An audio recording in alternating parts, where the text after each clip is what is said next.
Thank you all so much for being here at NYC WebFest. This is one of our panels on Saturday. Clap it up for all of our panelists here. Excellent. This panel is titled Modern Day Comedy, Finding Your Voice in the Digital Era. So we're going to stay focused on creating comedy with the lens of the digital mediums that we put them out on. Does that sound good? Mm-hmm. Yeah? Yeah. Okay, great. We're going to start by going down and introducing ourselves, just in case people in the festival haven't had the chance to see your work or know you by your work yet. We start on the long end. Sure. Hi, my name is Florette. I'm the co-writer, co-creator of Shrews. I'm Sophia. I'm the other co-creator, co-writer of Shrews. Hi, I'm Jessie Bludorn, co-creator and co-writer of Slick. And my name's Kelly Holloway, and I'm with her. Rich McDonald, producer for the Cineplex. Alan Del Tufo, creator-director of the Cineplex. Mike Gellis, writer, director, and star of Namaste Await From Me. Hi, I'm Julia Schroeder, and I'm the creator, actor, everything of Sound Guy. I'm Andrew Bassone. I'm the director of Lateral Move Sketch Comedy and Office Drifter. Wonderful. A round of applause for our panelists one more time, folks. Thank you so much for being here. My name is Jasmine Dorothy Hafner. I'm a writer, an actress, and a producer based in New York City. I focus almost exclusively in comedy, but I'm certainly not a master of it. So I'm excited to get all of your opinions on the various subjects we have today. Okay, great. To start us off, I thought I would begin with a question about medium versus idea or idea versus medium, right? So forever who would like to take the brave choice and start us off, can someone talk about the point of creation? Like the moment you have the idea for a new comedy sketch, bit, video, web series, film, and then how you decide to put it out to the world. Big question, I know. Okay. Yes? We have something. I won't talk too long, but Slick obviously is first and foremost a comedy, but it's also an impact project talking about the fossil fuel industry and the complicity of the ad and PR industry and perpetuating propaganda about big oil. And so we were very intentional about wanting to create a short form digital web series that can live on social because we think the way it reaches people and the digital impact campaign that we hopefully will be running starting next summer is a really integral part of the entire concept. So for us, it was idea and then form very tightly intertwined. Yeah, I think like shareability is really important to sort of the mission of what we want to do. And yeah, I think like if we didn't have that, there wouldn't have been a point, frankly, in making it. There's always a point in art, but Sorry, you're right. You're so right. Art for art's sake is invalid. It is. But no, I think like there was something about like the meatiness of being able to make it that it can spread quickly, like wildfire is important. Wonderful. Can I ask you, Julia, about it? Because Sound Guy, I mean, the way that I screened it was on TikTok. Mm-hmm. The way it's meant to be. It was wild to see it up here. But yeah. Could you ever imagine Sound Guy in a different type of medium or a different shape of form? Yeah, you know what? It's funny because like Sound Guy was created very organically. I create a lot of I do a lot of character comedy, and Sound Guy was started from an idea I had about I just am very interested in people's behaviors and whatever, and I like doing little impressions. And Sound Guy is, for those of you who don't know it or haven't seen it, it's an impression of a sound guy on set miking an actor up. So it's a POV, front-facing video where I set up a tripod with a camera and I play the sound guy, just being like, I'm gonna mic you up really quick and whatever. And then it went viral on TikTok with everybody writing oh, I gotta see the sound guy when the mic goes down the pant leg. So there was no planning. It really was just following what people were suggesting. So it is funny that you say that. There have been some people that go, I have to see this as a Netflix show or whatever. And in my mind, I'm like, if someone wants to hire me to do that, great. But I can only think as far as a front facing camera. But yeah, I mean, how fun would that be? I think there's a whole world. That's why I'm still like making it. I mean, I think it's like there's infinite possibilities in a world like that I just like happened upon, I think. So yeah, I mean, I think there's like full possibility for it to be sort of like an office style but on set type like show. Yeah. If someone else wants to like produce that. The mockumentary of a camera crew. 100%. Yeah, absolutely. Thank you so much for the perspective. And I Yeah. think I want to ask Alan and Richie of Cineplex next, because when I was watching it, for those of you who haven't seen, Cineplex is would you like to pitch it better than I can? Would you describe Cineplex briefly for us? It's a workplace comedy, but geared towards teenagers, college students working their little part-time jobs. In a movie theater, but an old style movie theater, not one of these Old newfangled school. movie theaters where you can Yeah. relax back and there's like Right. 10 seats in the No. theater, Yeah, right? no, One of like the big seaters. The ones where you stick to the floor. The classic ones, Oh, right? And so when I watched Cineplex, I was so surprised. Well, let me say, I was grabbed by the short episodes, but then the ability to expand the series into a longer form. So if you wanted to take the Cineplex and make it like a broadcast show, how do you think it would change the shape of the idea? yeah, I mean, I don't think it would change that much at all. You know, the original idea was about my time working in a movie theater, obviously.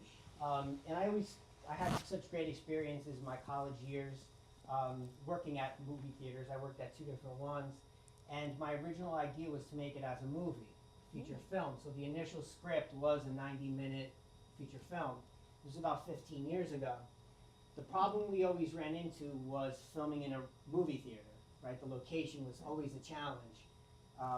So we had tried and we just never got it off the ground. There was a lot of interest. We thought at certain points we were going to get it made, then we didn't.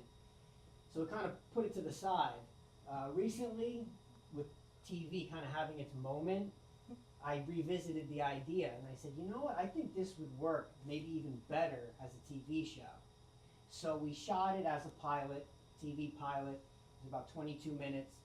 And then from there, I saw it broken down into a web series. So we cut it up into 4-minute segments, and I felt like it played even better that way. So that's kind of how the story of the way it came together for me. Good. Anyone else want to throw anything in, or I'll pivot us? Pivot us.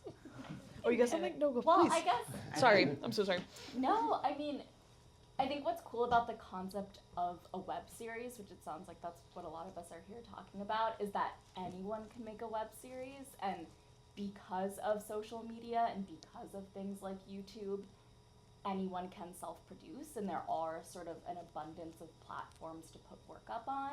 And I think that in a way is this really big advantage, and then in a way it's also a hindrance because there's so much content being made all the time. So if you're an artist who's self-producing work, it sort of is the conversation of like, where do you want to put your energy, because there's so many places where it could be put because there's so much content being made all the time. Yeah, so just thinking about that and like what it actually means to make a web series and like what that looks like today. Yeah. Wonderful. Thank you so much. Okay, pivot. So, this is something I feel very personally, especially in the current climate, because we're not just living in the hyper digital era, we're also living in a totally different social reality than we were even a year, 2 years, or 5 years ago. And the question I wrote here, which I hope gets better as we talk about it, is like, are we afraid as comedians, especially someone like Slick, who's made something that's very pointedly about economic crises? Like, are we afraid now to make comedy about whatever we want to make comedy about, or does it feel as free as it used to? I feel sometimes a little, and this is just my background and where I've made comedy in the past, I feel sometimes a little constrained by like, my comedy needs to be about something, you know, like it needs to have an impact. It has to be like protest or whatever, and I love it because it gives you structure and it gives you like sort of a maze to crawl through that can be really productive for writing. but I also think sometimes it is like a little, I mean, not for Slick in particular, but like just generally, I think sometimes it's like, what if I just make something that's goofy, and that's okay, you know? What if it's Sound Guy? Literally, no, totally. I mean, I feel that more than I feel like. I mean, I'm curious if your question was more like, do we feel like a free speech sort of limitation at all? Oh. Where like I actually feel more that like, oh, I feel wild for putting out Sound Guy when the world is absolutely a horrible place right now. You know what I mean? Like I think, and it's lovely to put out art for art's sake. But sometimes the fear that I have is more like, am I putting out a goofy ass video and people are like, hey, people are dying, right? And it's like, I do. I totally do. I know, I'm the problem. Whatever. So yeah, I'm just echoing that. I wish I could make Slick. That's exactly why we need Sound Guy Yeah. or Yeah, a namaste. middle-aged Yeah. idiot doing yoga, yoga in his It's basement, important. because you need the balance of Yes. like a sense of escapism. With I don't want to think. I just want to watch a bunch of knuckleheads, trying to escape from the mob who's chasing after them or whatever. Right. Just plug in another project, but there's room for everything. Definitely can't take our foot off the gas when it comes to free speech. You kind of have to force the issue. Not that I aspire to that in any idea that I have, but I feel like it's really important to whatever's inside you, just share it with the world. Whatever gift you have, just sharing is caring. Yeah. I completely agree with that. And just to like jump, I really feel like when artists live authentically and put out whatever it is that is authentic to themselves, ourselves, it helps. It really does help everybody. I know I feel like most connected to myself. Like when I see people even put up something goofy, I just know that it's like them authentically. I feel inspired to then be myself. And I think that's like one of the best things we can do right now is literally be ourselves and be ourselves loudly. And finding joy, right? Yes, And like totally. political satire is really, really hard to do. It's really hard to make it funny. Yeah. And like absolute credit to Slick for making something that is not only really smart, but it's also really funny. Fuck yeah. So that was great. And I think like, I don't really believe in cancel culture. Like, I don't think people get canceled. If you look at the people so-called have in comedy, like they've all had their comeback tours. They're all able to do it. Yeah. I think for a lot of people who are comedians or like starting out in their careers who have other jobs, there's a little bit of a fear that like if you work for a corporation and now they could see what you're doing because it's like everything is out there, that there are certain limitations about your speech that could affect your life and your finances. So I think there's a little bit of fear around that, but at the same time, like you do need to have that joy. Like you do need to have something where you're creating something out of who you are and providing that for somebody else. And I think I'm sorry, am I No, interrupting no. someone? I was just gonna say, maybe you can parlay off me, is that like the genesis or the basis of all art is connection. And I find as a comedian, people connect a lot easier through comedy than through drama, even if it's the same subject. So like however we can maintain a level of connection with each other is how we find strength in our communities. Yeah. I mean, to that note, I think like joy is political, Mm-hmm. and it has its own like bases in like how we connect with one another, and that's as powerful. Just making something for the sake of making something that brings people joy is its own power, regardless of whether or not it's like a political piece of work. Yeah, and like a big part of the role of a comedian, of the clown, is to put a mirror onto society, right? And so like even something like Namaste is like reflecting a lived reality that other people have. So even if it's not directly making political commentary, and like a lot of the comedy that I write, I try to have some kind of underlying message in it that maybe somebody's not necessarily going to get it, but like in Namaste, it's very much about like the struggle of a father, the struggle of like finding peace, which is a real thing in this world. Peace and time. Yeah. Cool. Pivot. Does anyone have, I want to do like, not all of us because we don't got so much time, but I want to do kind of like a rapid fire. What's the craziest idea you've had and why haven't you made it yet? Yeah, because we're all creators. And you were just talking, no, you were just pitching a future project. What was the, can we start with you, please? Well, if I was gonna say the craziest, it was, so I got the script, because I write more than I make movies, because it's with my phone, I'm doing everything, and I got my son here, who was the one who called Yemen. A star in the house. Celeb. But very quickly, it's about a guy who loves celebrating his birthday so much. One year he blows out the candle. He wishes that his birthday, it could be his birthday every day. So he goes to sleep. He wakes up. It's his birthday the next year. And then he goes to, right? See, there it is. And so I have Need it, but, want it and then, now. so then it keeps happening and happening, and so he goes through life trying to make his life better, wondering if it's some sort of like Groundhog Day type thing, and it's just a struggle dealing with, someone may pass away and he doesn't know about it until he wakes up and it's his birthday the next year, and so it's like from when he's 25 to 70. Why haven't I made it? It takes time, it takes money, it takes someone of some, like, that's not something I can make with a bunch of friends. My friends all work for a living. I work for a living, as I'm sure we all do, and Disaster. right, Yeah. such a pain, We're sure. right? But it's frustrating. I don't want to take up any more of your time. That's amazing. Thank you so much. Thank I you. love that idea. You got your gasp too, which is always the sign of Yeah. it's a green flag, right? I'm there for it. Anybody else have a crazy idea they want to share? I don't need that pen. Yeah. Well, a lot of my comedy was formed in watching sketch comedy shows in the 90s. So there was all these incredible shows like In Living Color, The State, Kids in the Hall, Mr. Show, Tracy Ullman, Ben Stiller. Like, there were so many amazing sketch comedy shows. And right now, there's kind of just one, which is the same one that's been around forever and is like, sometimes a lot of people don't always find it funny all the time. What one is that? I'm kidding. Go on. Yeah. I haven't heard of that. So, like, really what I'm hoping to do is to create a sketch comedy show. And I don't, like, the barrier could be, like, time and money, but I think it's just, like, a daunting task to, create an entire TV show. And I think the question for me, and it goes back to, like, this digital creation, is, like, do I want to just make them and put them out on the internet and, like, maybe it goes viral, maybe it doesn't, but I'm just putting it out there? Or do I want to create something, put it all together, have an episode, and try to get that to become the basis of a TV show? So it's like some of it is like logistical.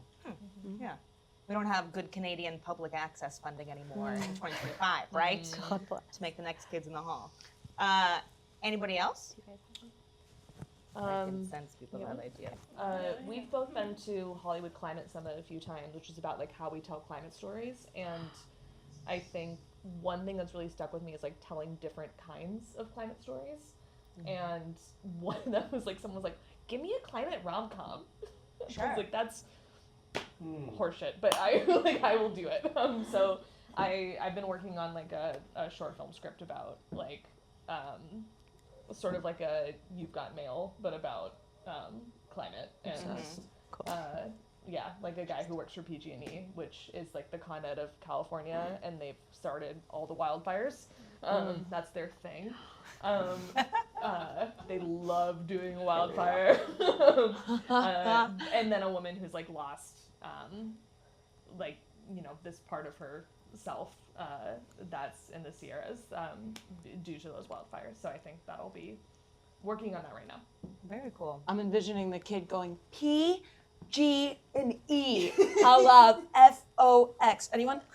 That is me. FOX, yeah. From You Got Mail? Yes. Right? It doesn't look it. All right, so There we go. the real ones now. Alan and Rich, anything you want to share? I mean, there's so many ideas we call each other with, and it's just like, how are we going to do that? Well, we cannot rent out giant stadiums. All right. So let's put that one into this. And it's, like you said, it'll be a great movie, it'll be a great TV show. And then it's like, all right, can we film it at each other's houses? Can we restructure this whole story so we can do it on our weekends at each other's houses and it costs us nothing? Right. So there's always that handcuffing of what you think's a great idea, and then eventually you find a movie theater that's closed for a week, and you're like, all right, let's jump on it. Yeah. Yeah, that kind of was my crazy idea, filming a show in a movie theater. Yeah. So I did it. I love it. Can we One of the ideas I've been working on, maybe I kind of throw it out to people, see what they think. Feel maybe it's a little crazy. Trademark. Yeah, Oh, I didn't say trademark. Yeah, no thieves in the room, please, or on the internet, wherever the camera is.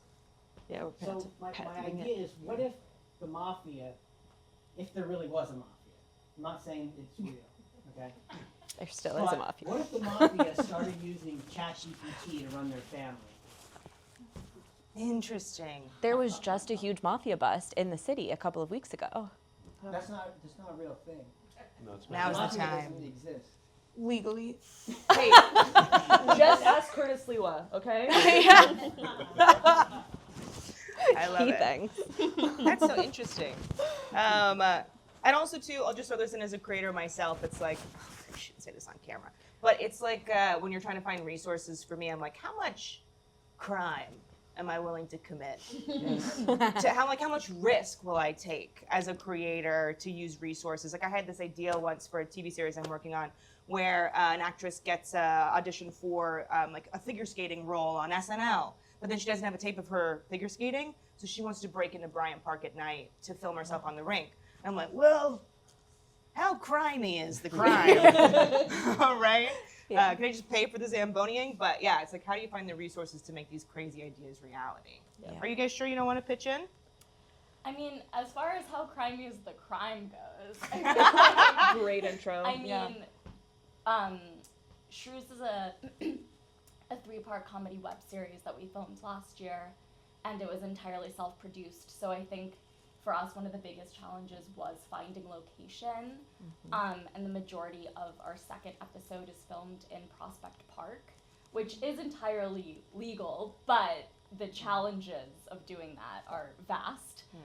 You know, we were filming there October of last year, and I think within like the 5 hours there was a children's birthday party, a dog's birthday party, an anniversary, like so like anyways. So yeah, just sort of like navigating that and making sure we didn't have anyone in camera who we couldn't include and things like that.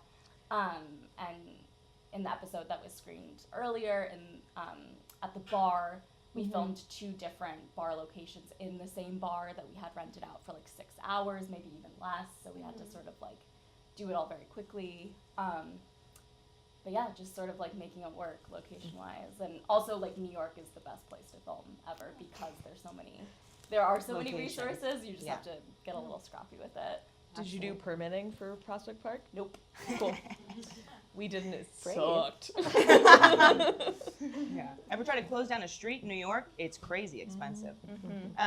Okay, I have another question, and then I'm going to come to the audience. We're going to wrap up in about 10, 15 minutes, do a very speedy speed dating, and then have another screening in here just to keep us all in the loop. Okay, so catching your audience online. This is about like the comedy in the digital era, right? So when you think about trying to generate new audience through these online mediums, when you're looking at the first like 30 seconds, 5 seconds, 15 seconds, 2 minutes of what you're putting out, how do you as creators shape the beginning of your story to make sure the audience stays? And has that really shifted the comedy of it? You know? It's like open with a hard joke, but sometimes it's not enough anymore. Yes? I'll start. I wish I were better at it, and I wish I knew any answer to it. And I feel like sometimes I throw stuff at the wall and a hope for anything. I think like maybe what I can say like my best frame of reference is like knowing what I like, what I like watching on TikTok or social media or whatever, and then it's sort of like, you know, sort of absorbs, and then like whatever I'm trying to make, maybe it's like sort of imitating that. I will say that I think I try to just not think about that and put out what I want to, and sometimes it catches and sometimes it doesn't. And I think if I'm specific to Sound Guy, what I've found is like that audience became very specific, and like somehow I think TikTok does a really good job of like finding who wants to see what you put out. I'm like floored by it. And every time I would put out a video, this is a barrier for me, and go, I hate it. I should delete it. It's gonna be bad. No one's gonna watch it. Whatever. And just specific to Sound Guy, it would like find the same people again, and it would like. So, I think that I like threw away any like what's supposed to be good or not, and just like truly that's why I think this project ended up being very fun for me. Yeah, I think I agree a lot of like trying to make something that's just meaningful for you, and the pressure to get it really quickly is like, you know, you look at the metrics of social media, and it's like they tell you 1.5 to 3 seconds you have to like immediately get your audience. And so I think like that pressure is like way too much. But then also like joke structure is, you have to be quick about it. Like in any of my writing, when I write a sketch or anything, is like I'm trying to get to something funny very quickly. Like I'm setting something up and like the premise is there, but like it should be funny on the first page. And if it's not, then I'm not following really good joke structure. So I do think like, and also as an artist who works in a visual medium in television and film, like you do want to lead with a strong image. Like you do want to get the audience in, like you want to bring them in. So like some of the rules are good and you should try to apply them, but the social media thing is like, it's too much. Like you can't just, because then you're just chasing this thing that you're never going to capture, you know? And that no one seems to know how it works. Yeah. Even the people who make it. Right. Right? Interesting. Cool. Yeah. I think it's so interesting that like we're even asking that question. Says a lot about where audiences are at right now. And honestly, like as Gen Z creators, I think we really did not even have that in mind. And we've been pretty resistant to like, we knew we wanted to make a web series, a traditional like 22-minute like pilot, like episodic structure, and we were like pushing back against sort of the TikTok like scrolling mentality, and we're like, if this is the vision that we have for this project, like let's not try to make it into something else and like dumb it down for people because of their attention spans. Like let's make it in the format that we envisioned, and then the people who actually can stand to like sit through a little bit longer will watch it. But of course, like the same goes that like I think it, you know, the opening shots of our episodes are jokes, and we still have that like teaser structure like before the credits roll, and of course that is like important, but I struggle with the idea of like, well, people's attention spans are so short that you gotta hook them immediately. I think it does make work better and funnier, but I think also like there has to be a balance for like developing the art, you know? Yeah. Well, it's difficult, right? Because it's like, how much as an artist are you trying to like do the thing they're telling you to do so it's good, right? Versus like be yourself. Like, who are you as an artist, and how do you make comedy? And like, Broad City is so different than Brooklyn Nine-Nine, is so different than The Office, is so different than other TV shows I can't think of right now. So it's nice to hear the rebuttal of like, I want to lean into my voice, right? Yeah. I think that's what you're saying. Yeah. I think I feel about like gaming the system or like understanding algorithms and all of that. Like, I think about that more about posting than about actually making the art. So it's a lot more about like, I'll research what hashtags are popular at the moment or what sounds are popular at the moment, especially for TikTok, and then just like shamelessly use them even if they have absolutely nothing to do with it. And we haven't done this with Slick yet because we're not releasing it publicly for a while. But I think like for other projects I've done, it's more about like I'll like bow to the algorithm gods in a different way than like the actual content. It's more about distribution. And you can, I mean, like you can create a TV show and then cannibalize it for TikTok and social media and everything. You know, like Deli Boys was a show that like they showed a social media clip of like how they created their social media, and it was like, we made like 600 assets out of our TV show, and it helped promote the show and like get them picked up for a second season. But I don't create things necessarily that are like visually native. And like Lateral Move is a sketch comedy show that's in the theater, so it's live theater, but we take clips from it, like 30 seconds from a sketch that's something that we think is funny and catchy and then put that online. Yep. But we don't, we do like some like social media stuff, but like primarily it's create this sketch and then we can use parts of it. Yeah, that's a whole different ballgame. Is like when you do live comedy and then posting the live clips online. I think there are people who are so good at it, and I think there's that is part of, I think, like there's a lot of gaming the algorithm there. Is like finding and then cut it, clip, go zoom in, and then hashtag this, and then whatever. I think that is a whole skill in itself. I also ran a podcast for a long time that was like based off of a live show. So I think that was sort of like a good entry level into getting good at like converting tape into like audio tape into like TikTok and Instagram and all that. But I think like converting like live audio into a podcast was like a really cool experience, and everyone should do it. Yes. So I agree with the folks from Shrews that you make it the way you want to make it, and if 22 minutes is not a lifetime, you can get to the point very easily. Mine was 5.5 minutes. It started slow, but I felt like it built and then turned into something else. But the one thing I want to say is that I really don't put my stuff online because I have Facebook and I have Instagram. Facebook, I have work friends. Instagram, I don't. And when I post something on Instagram, like about come in here, like I have to really make sure I remember what I'm doing for, who I'm posting it to, since it posts the same place at the same time. Because when I used to post videos years ago, before TikTok and Reels, it was on Funny or Die or just YouTube.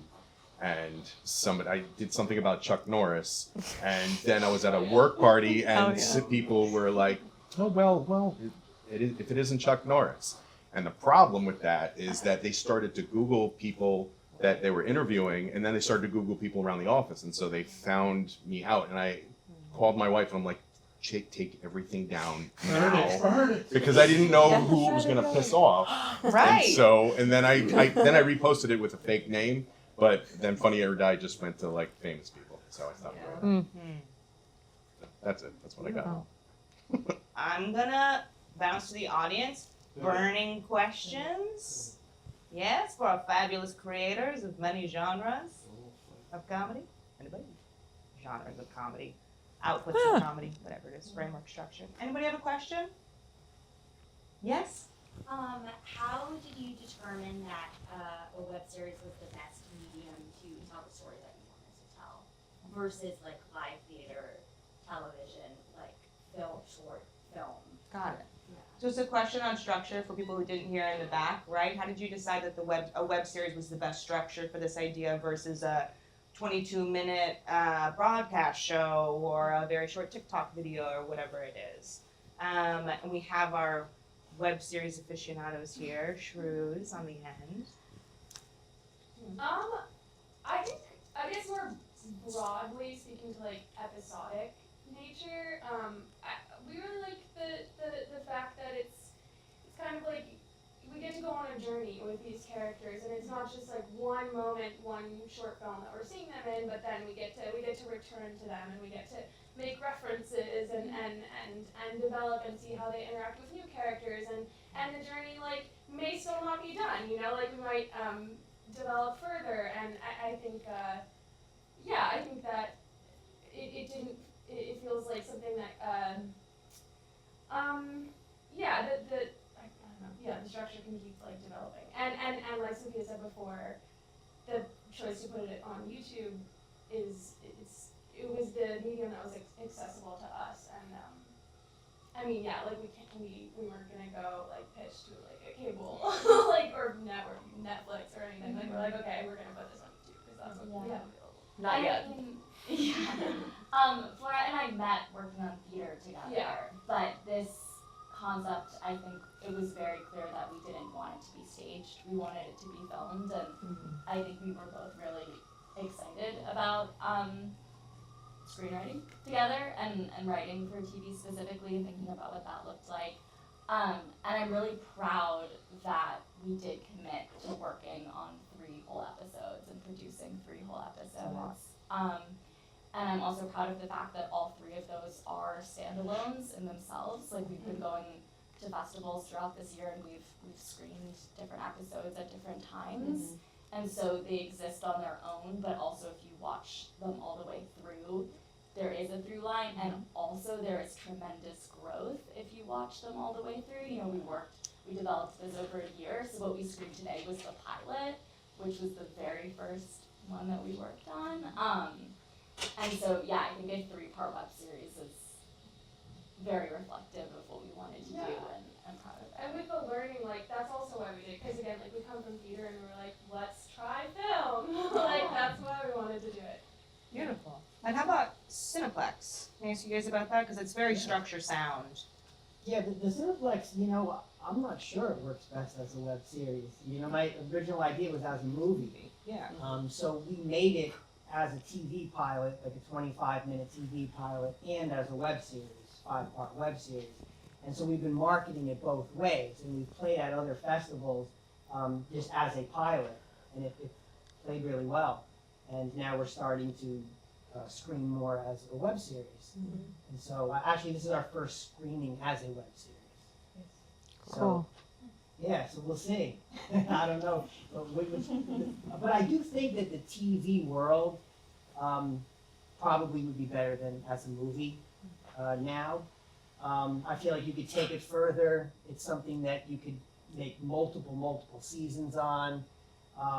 I feel that even though it's a workplace comedy, the ones that you see like The Office or Superstore, they usually involve adults. And this is almost like a throwback to the 90s where the main characters were kids. You know, they were teenagers. And I purposely did it that way. And audiences are connecting to it that way as well. So yeah, that's the way I would like to take it now in the TV world. But when I watch both versions, personally, I think from what we've made as a web series, I think it plays a little bit better than as a TV pilot. It could have been because of budgetary restrictions that we had, filming in a movie theater, getting lots of extras. You know, we didn't have like that much at our disposal. But that's what I kind of feel overall on the project. What do you think, Rich? Yeah. You said it. Just checking the time. We're at exactly the 45 of this hour, 5:45. So I think I'll close this down. Unfortunately, we don't have more time. I wish we did. This has been wonderful. Thank you so much. Clap it up for our panelists, everybody. Before we jump off stage, can I ask you guys, are you all going to hang around in the bar here for the speed networking? I was going to say speed dating. I want to be very clear. Speed networking event. Yes? Hang out for a minute? A couple minutes. I'll be here for a little bit. Yeah, Okay, I have a great. show in a bit. So if you're interested in following any of these creators or myself, you can meet us in the bar, but we're going to clear out of here fast so we can get ready for the next screening on time at 6:05. Thank you so much. Yay! everybody.